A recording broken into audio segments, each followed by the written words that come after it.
এখানে ছাত্রদেরকে শুধু শিক্ষাই দেওয়া হয় না, বরং এখানে তার চরিত্র গঠন করা হয়।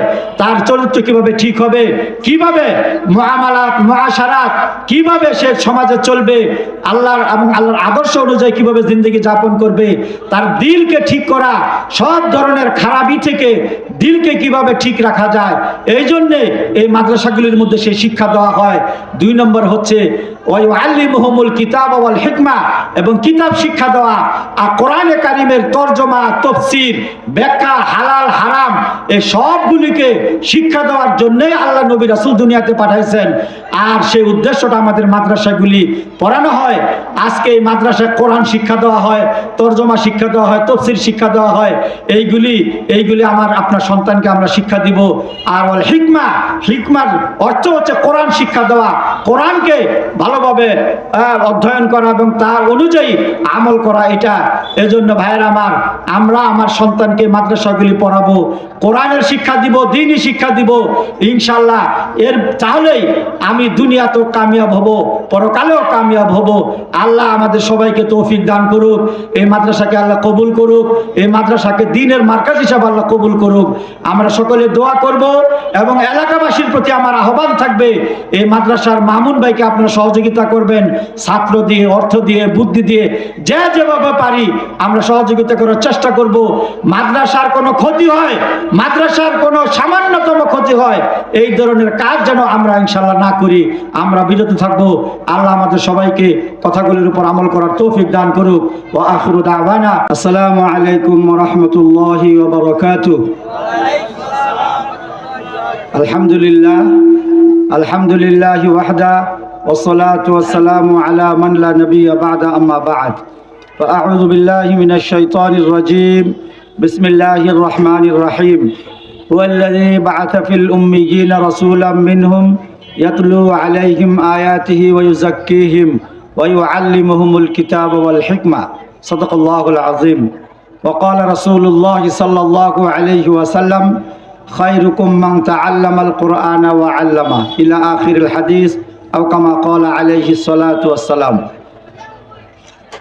আজকের এই হামিউস সুন্নাহ কাসেমুল উলুম কওমি মাদ্রাসা কর্তৃক আয়োজিত পাখির প্রদান এবং ইসলাহি মাহফিলের সম্মানিত প্রধান আলোচক, প্রধান বক্তা মুফতি ওমর ফারুক সাহেব দামাত বারাকাতুহুমুল আলিয়া, মঞ্চে উপবিষ্ট আছেন হযরত উলামায়ে কেরাম, এবং আজকের এই মাহফিলের প্রধান অতিথি হিসেবে উপস্থিত থাকার কথা রয়েছে অত্র এলাকার বিশিষ্ট নেতা জনাব মনিরুল ইসলাম বাবুল সিপাই, এবং বিশেষ অতিথি হিসেবে উপস্থিত থাকার কথা রয়েছে অত্র এলাকার কৃতি সন্তান মোহাম্মদ সাজিদুর রহমান রাসেল, এবং উদ্বোধক হিসেবে উপস্থিত থাকার কথা বাশির উদ্দিন মণ্ডল। এরা সকলেই আমাদের এলাকার কৃতি সন্তান, আমাদের এলাকার এসে সন্তান। আমি মোবারকবাদ জানাই হামিউস সুন্নাহ কাসেমুল উলুম কওমি মাদ্রাসাকে, যে আজকে এই মাদ্রাসা গত কয়েক বছর যাবৎ আলহামদুলিল্লাহ দেশের শীর্ষ আলেম ওলামাদেরকে দাওয়াত দিয়ে এখানে আমাদের এলাকার মানুষকে দ্বীনের কিছু আলোচনা শোনা, কোরআন এবং হাদিস থেকে কিছু মূল্যবান নসিহত শোনার যে ব্যবস্থা করেন, এই জন্য আমি তাদেরকে মোবারকবাদ জানাই। এই মাদ্রাসার পক্ষ, বিশেষ করে মাওলানা মামুনুল হক, সে অনেক কষ্ট করে মাদ্রাসাটা পরিচালনা করতেছে। আমি জানি আসলে একটা ভাড়া প্রতিষ্ঠান চালানো এটা অনেক কঠিন। তার মধ্যে আপনার এখানে এলাকা, আপনার জানি যে এই এলাকাটা আসলে খুব একটা উন্নত না, এরকম একটা মেল ফ্যাক্টরিও এরকম হয় নাই। তার মধ্যেও যে এই ভাড়া দিয়ে ছাত্রদেরকে কোরআন হাদিসের শিক্ষা দিচ্ছেন, এটা আমি মনে করি এখানে মাওলানা মামুন অনেক কষ্ট করতেছে। আল্লাহ সকলেই আমরা দোয়া করব আল্লাহ যেন তাকে এর উত্তম প্রতিদান আল্লাহ দান করেন, সকলে বলেন আমিন।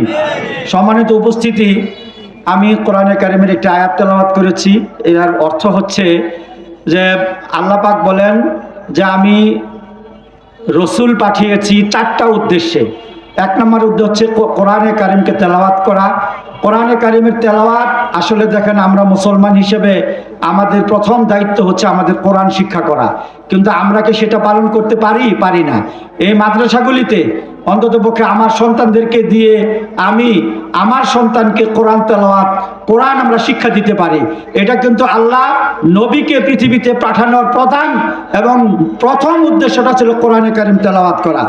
2 নম্বর উদ্দেশ্য হচ্ছে ইউজাক্কিহিম, অর্থাৎ তাজকিয়ায়ে নফস, মানুষের নফসকে ঠিক করা। আজকে দুনিয়াতে যত অশান্তি, দুনিয়াতে যত মারামারি, হানাহানি, কাটাকাটি, যত খুন খারাপি, এই সমস্ত কিছু হচ্ছে আমার নফসটা খারাপ হয়ে গেছে, কথা ঠিক কিনা? আমার দিল খারাপ হয়ে গেছে। আর আল্লাহ পাক এই দিলকে ঠিক করার জন্যই নবী রাসূলদেরকে দুনিয়াতে পাঠিয়েছিলেন। আর এই দিল ঠিক করা হয় আমাদের মাদ্রাসাগুলোতে। এই মাদ্রাসাগুলোর মধ্যে